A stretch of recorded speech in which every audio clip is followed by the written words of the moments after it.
Hello everyone, welcome to another edition of #AskRobCo. Happy Friday. The sun is shining this week, just about where I am. Hope you're all well, hope you've had a good week. I hope you're managing as best you can in the current circumstances. As always, you know the platform. You ask the questions and we will give you the answers. We're here to give you bit of happiness, a bit of positivity, some life advice, and some career advice, or anything you want to ask. And hopefully this weekend you'll go home in a good way and with a positive mindset, irrespective of the challenges we face on a daily basis currently. Super excited for our very special guest today. And I do win a prize if I pronounce the name correctly, because we haven't prepped this. Tanya von Ahlefeldt. Am I close? Absolutely perfect. Well done, you, because not many people get it right. It's actually of Danish extraction, and I've had banana felt. I've had all variations of it. So well done, you. Brilliant. Great. Thanks so much for inviting me along. More than welcome. We're going to go straight to you. You're going to tell us who you are, what you represent, your story, your journey, and what you're doing currently in the world at the moment. So let's go with your intro, Tanya. Well, thanks so much, Rob. You know, if I had to give you a proper intro, it would take a hell of a lot longer than half an hour, because I'm ancient. So obviously I've been around a while and it would go on for long. So I'll give you a real potted history. So as you very rightly said, Tanya von Ahlefeldt, and I was actually born in South Africa, and to a family who were very politically active, and my father was actually one of the co-accused in the Nelson Mandela Rivonia trial. Upshot of all of that was he was one of the two people acquitted. I was busy being born at the time, and as a result, a note was passed down the dock to Nelson Mandela asking if, as an adjunct to some of the more dubious positions he's held in life, if he would be my godfather. And Mandela passed a note back, they're not hang him. So because of this period and this, it's quite an interesting, although hugely honourable position to hold, given that on site I look like a white, blonde, middle-class, middle-aged female.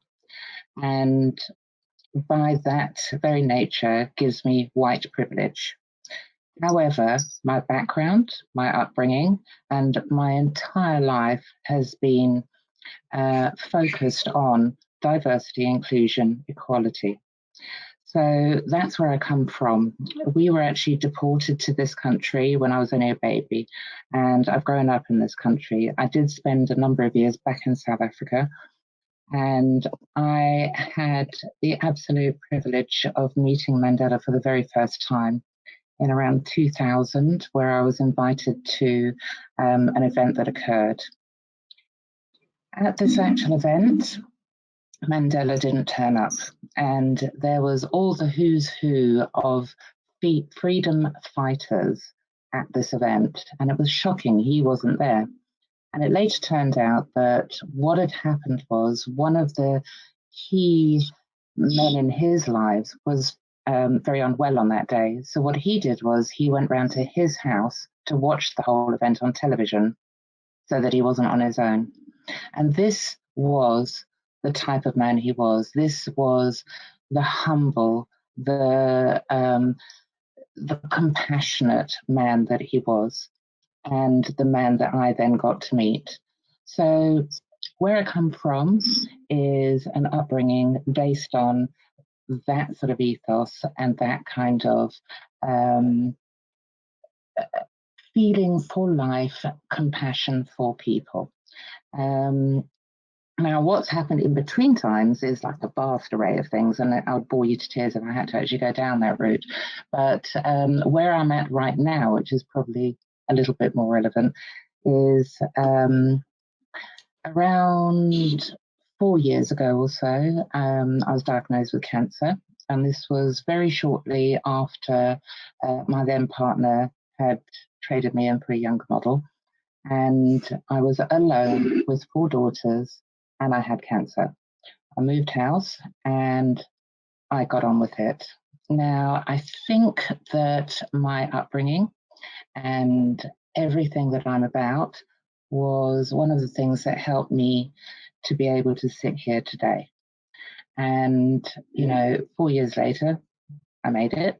And the gratitude that I had for that is something that I carry with me all the time.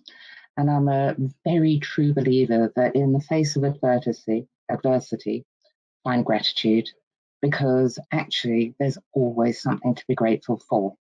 And that is what I do. And the other thing I would say is right here and right now, we're all facing so many challenges. There's so much going on in the world, and it is scary, and we don't know how it's going to pan out. But my experience so far has been that out of every challenge that I've experienced, I've had growth of one level or another. And I think that for me, anyway, with every challenge, there's either been something for me to learn or something for me to learn to give to others. So I face challenges in that way. What have I got to learn here? What is it that either I personally need to learn and do something about, or is it something that I can learn about and help somebody else who might be going through something like that? So, that's a bit of a potted history in where I'm at. I can sit here and quote you for the whole rest of our time together here on Mandela quotes, because I think for me, some of the most incredible quotes of our time have come out of his mouth. And, for me, I think, I would say that the most important one would be that about education, and education is absolutely the most powerful weapon in which you can change the world. And it's by educating ourselves and helping others understand different perspectives that we can actually really make a difference in the world. Wow, beautiful.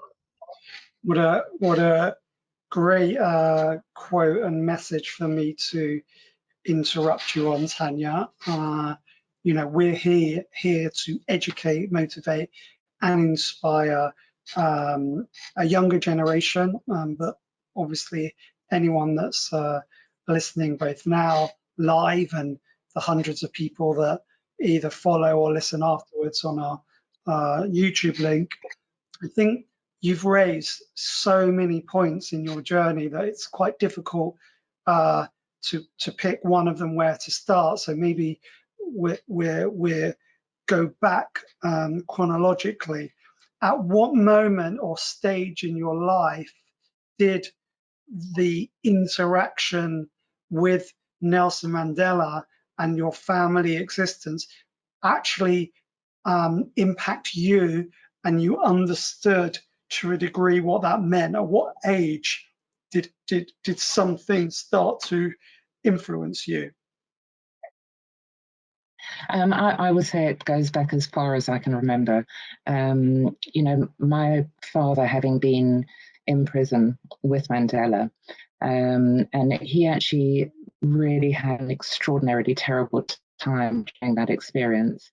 And what he came out with was a resolution of reconciliation. So for as long as I can remember, we were brought up understanding that there were certain things in life that were unacceptable. So inequality, unacceptable. Any kind of race hatred, any kind of gender hatred, anything to do with any kind of hate motivation was unacceptable in my household. So I can honestly say that it goes back as far as I can remember. When did I start acting on those things? I don't know. I think I've always been mindful of being able to make a difference at some point, whether it's bullying in the playground, whether it was somebody picking on somebody else. I'm very fortunate in that I'm actually 6 foot tall. So I'm like a feisty bird. And, I just didn't accept it. And I would throw my weight around if it meant putting a wedge between any kind of hate that might be going on. So as I got older, I learned how to articulate doing that. And it didn't take me actually physically putting myself in the way of such a thing. But I think it's probably why I got into communications and why it's so important to me to talk, to share. And sharing is such a hugely important thing for us all to do. And I really would urge people share, because when you're internalizing things and you're squashing it down, it can only fester. Resentments are a terrible thing to hold on to. And actually, which brings me on to another Mandela quote, and that is, resentment is actually like drinking poison and expecting it to kill somebody else. So holding on to resentments is a really sort of self-harming thing to do. Share your stuff, sort it out, make a difference. And, it's only when we're kind to ourselves and that we do that sort of stuff that we are sort of full enough of that sort of compassion to be able to give it to other people. Because if we're full of resentment ourselves, and if we're full of hate and anger and all of those sorts of negative emotions, how on earth are we ever going to help anybody else? So, really, my whole thing is helping others. So I agree definitely with your sentiment, and I resonate with everything you're saying. I think one of the challenges for especially the younger people watching is that to resonate and to understand what you're saying and what that means, unfortunately, you have to suffer and go through journeys for it to make sense, rather than receive it and listen to it. So to be able to manage hate, you've got to be tremendously empathetic to the other side to understand their resentment or hateful behavior, and almost feel sorry and sympathetic and empathetic to their needs, for you not to feel what they're feeling, but to try to understand, and then even more try to help them not feel that way. Now, to put yourself in such a position of giving and selflessness, to be so empathetic in a difficult hatred stroke resentful position, is something that you've got to have so much self-awareness, and you've got to be so strong and comfortable within who you are and what you represent to be able to behave that way. That's lifelong learning. Yeah, I agree. And, the only thing I would counter that with is I don't think you should ever think you can't help someone because you haven't been through something. I do an awful lot of work around equality. And, as I started out with, I smack of white privilege. That doesn't mean I can't feel empathy towards the issues that do come up, because I have been educated all the way through my life to understand, different perspectives. So I think if you're ever given a situation where you're desperately trying to find that empathy, desperately trying to understand and be able to give something to someone, listen. Just listen, because actually you're going to learn so much through listening to others. And, I don't give unsolicited advice ever. I will make suggestions to people and then they can do with those suggestions what they want to. Because I'm not an authority on anything in particular. All I am is somebody who has a lot of life experience that can make suggestions that you can do with whatever you want to do with that. So I think don't ever feel like if somebody is suffering, you can't help them because you haven't been through that. Just remember that maybe they just need someone to listen to, and maybe you can be that person. And the chances are you'll know somebody else who has been through whatever it is that they're going through, and you can guide them in the direction of that person who might have some expert advice to give them. So, I think listening is the very first stage of any kind of struggles that anybody is going through. And if I could say one thing, right here, if you get an opportunity to listen to somebody who's going through something, do it. Just do it. And particularly in these times, people have been isolated. People have been, stuck in their own little worlds and lockdown. And, I've got a pair of twins who are in Nottingham. One's at Nottingham Trent and the other one's at Nottingham Uni. And A, they're separated from each other because they're at different unis, and B, they're out trying to find their way in a new town away from home. I mean, they're in second year, so it's not quite as big a struggle as some of the first year students would be going through, but it's still hard. But we talk and I listen and, I put them in touch with people who might understand what they're going through. So, listen to people and pass them on to others that may be able to give good advice.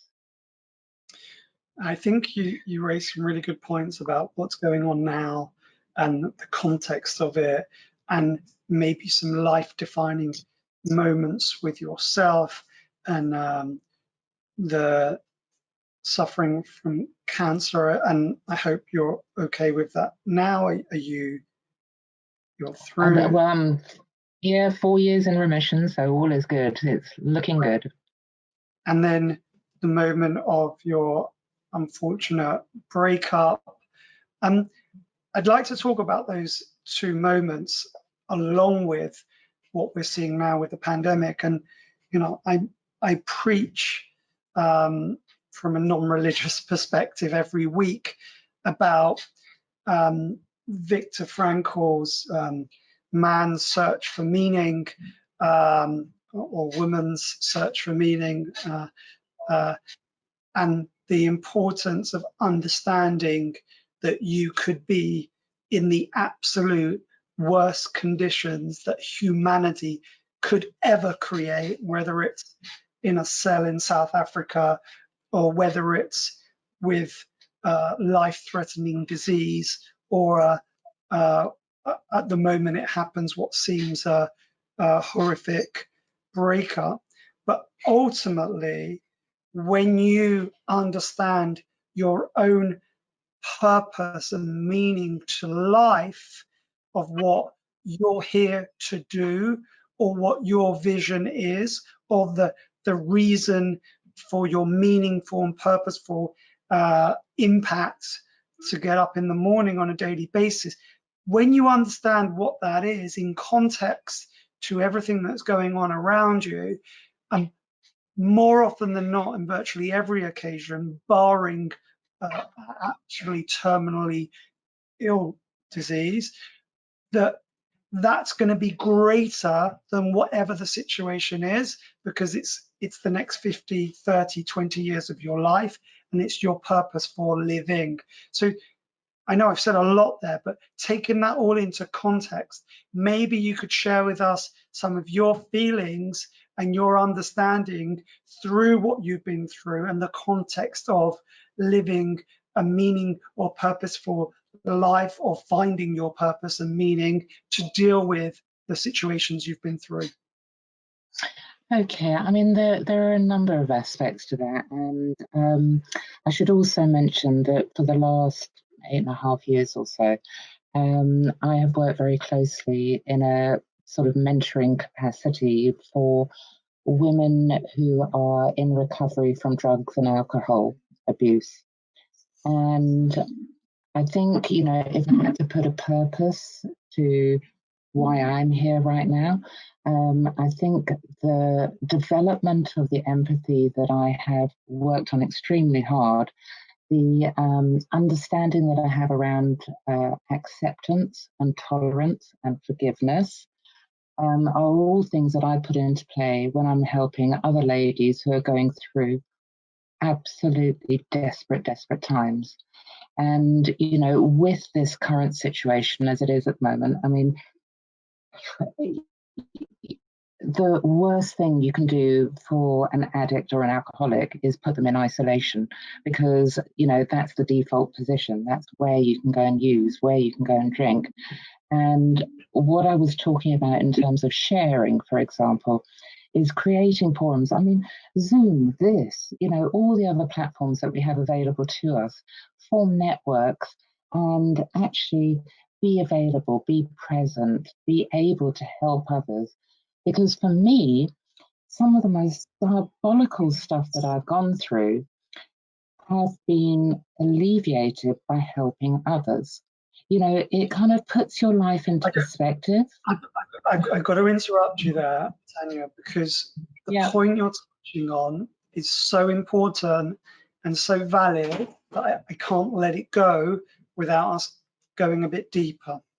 So I absolutely believe that my selfless behavior in helping others is the most selfish thing that I could do, because it fulfills me and makes me happy.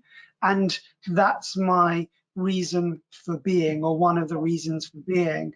So I just want people and the listeners to really understand the point that you've just made, that what you're, and if I've interpreted it correctly, what you're saying is the learning that you've had of listening and helping and supporting others has actually fueled your reason for doing it and giving you a purpose in life that is so great, because you're able to do that. Is that a fair point? And I think it's something that people just don't understand. If you're serving others, and your life's mission is to serve and help, and it's not wrong if it is, and it's not wrong if it isn't. But if you get to a point where that's your thought process, and the happiness and the joy and the fulfillment that it gives you, it's like a drug.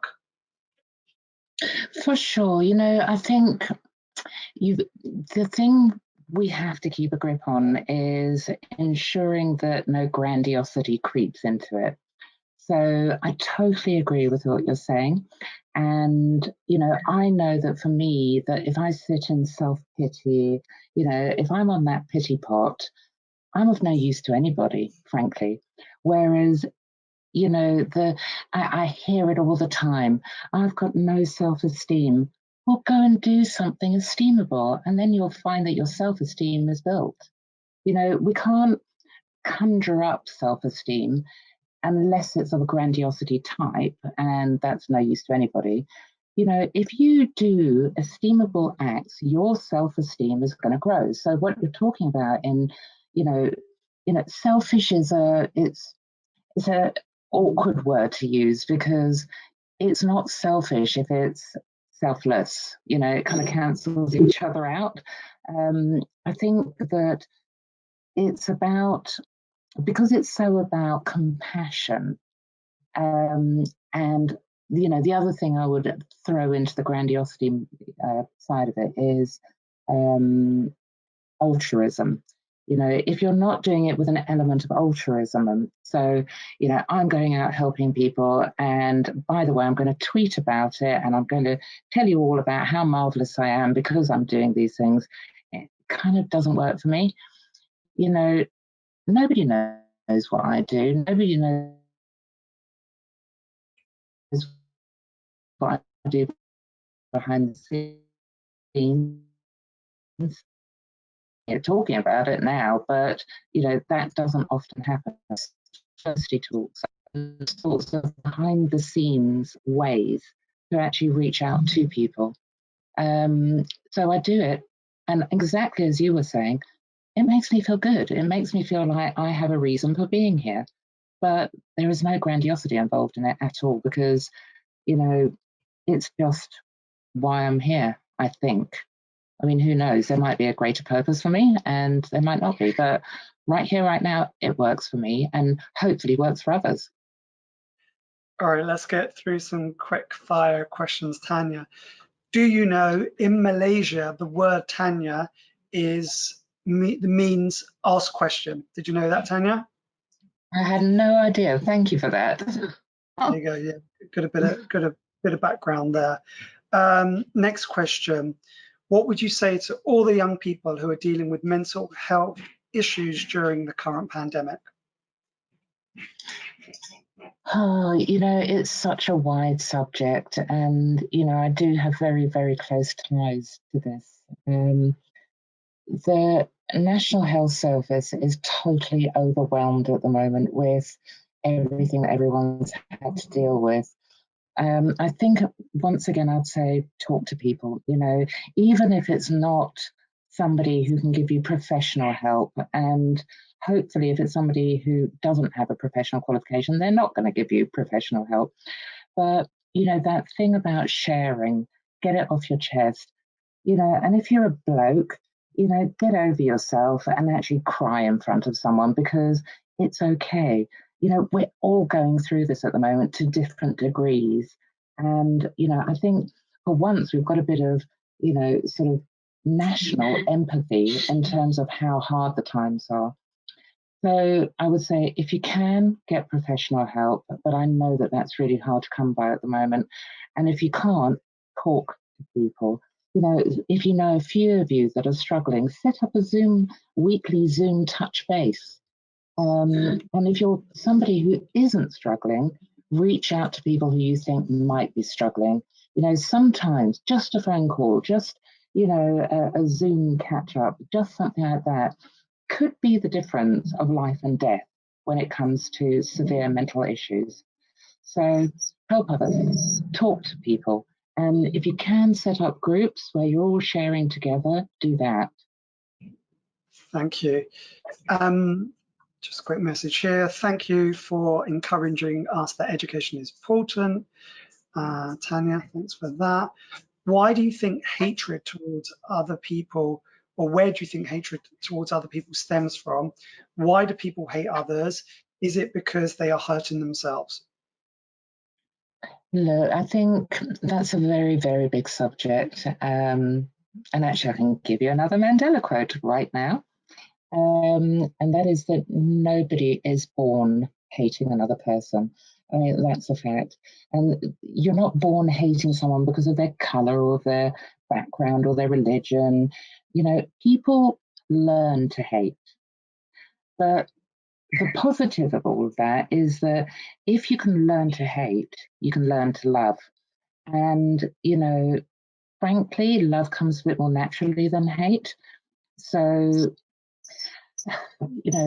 why does it happen? It can be environmental. It can be, your upbringing, your experiences in life. So, you've had a bad experience with somebody of some variety that, was harsh to you. And I think, there's a saying which is hurt people hurt people. And oftentimes, if I get any kind of sort of negative behavior thrown my way, I will think about that. I will think, what is it that they're going through right now? Even somebody, sort of doing road rage at me, I don't even get uptight about that anymore, because I think, you just don't know what's going on in other people's lives. And, it could be that their dog died that morning or something. So their only outlet is to flip a bird at me driving past me. You just don't know what's going on in other people's lives. Where it comes from is a myriad of ways. But what I would say is 99% of it is ignorance. And if people can get educated as to why they have deep-seated hatreds or fears or whatever, then, if you can get educated around those fears, then hopefully you'll find a way through it and understand that it doesn't need to be so. Amazing. Tanya, we're going to close out today, and you've been amazing, fascinating. I think, you know, we need more like 2 or 3 hours than half an hour. What would you like to share with the audience to send them off in a good way for the weekend? And what impact would you like to have on the world and society with the work that you're doing? You know, I have no delusions of grandeur in terms of what kind of impact I can have on the world. You know, I'm really content with having an impact on my little world. And if I can help one person in my life, then that's good enough for me. What I would leave you with is there is no passion to be found in playing small. If you settle for a life that's less than the one that you're actually capable of living, you're doing yourself a disservice. So think big. You know, I think, and on top of that is rule number 62, don't take yourself too seriously. You know, humor has got me through so many dark moments. And, you know, humor is the lifeblood of my life. And, you know, please remember it. Don't take yourself too seriously. If you can, have a laugh. Amazing. Tanya, a couple of messages quickly coming in, so I'm just going to give you, you're absolutely right, Tanya. People learn to hate, they also learn to love. This could be a phrase for us to ponder around. Thank you so much for your time, Tanya, really appreciate it. And on that note, yeah, I just want to agree with those views. You know, your story is fascinating. It's very unique. It's very special. You're obviously on a wonderful life learning journey. Appreciate you taking your time to share your story and some of your thoughts. And I definitely think that for those listening or listening afterwards, there's a lot to take away there and a lot of positives to build on in your own journeys through life or through the pandemic. And we appreciate you sharing that, and hopefully everyone took your advice and listened to you sharing. Everyone, thank you so much. Thanks for joining every week. Hashtag AskRobCo. We're on all the platforms. We're on LinkedIn, we're on Instagram, we're on TikTok, we're on YouTube. Reach out, DM, message, whatever you want, and we will be here the same time, same place next week, 1 p.m. Have a great weekend. Stay safe, stay healthy, stay well, and stay positive. Thank you, Tanya. You were great. Thank you. I really appreciate it. Have a great weekend, everyone. Thank you. Thank you so much. Yeah, have a good one. Bye-bye.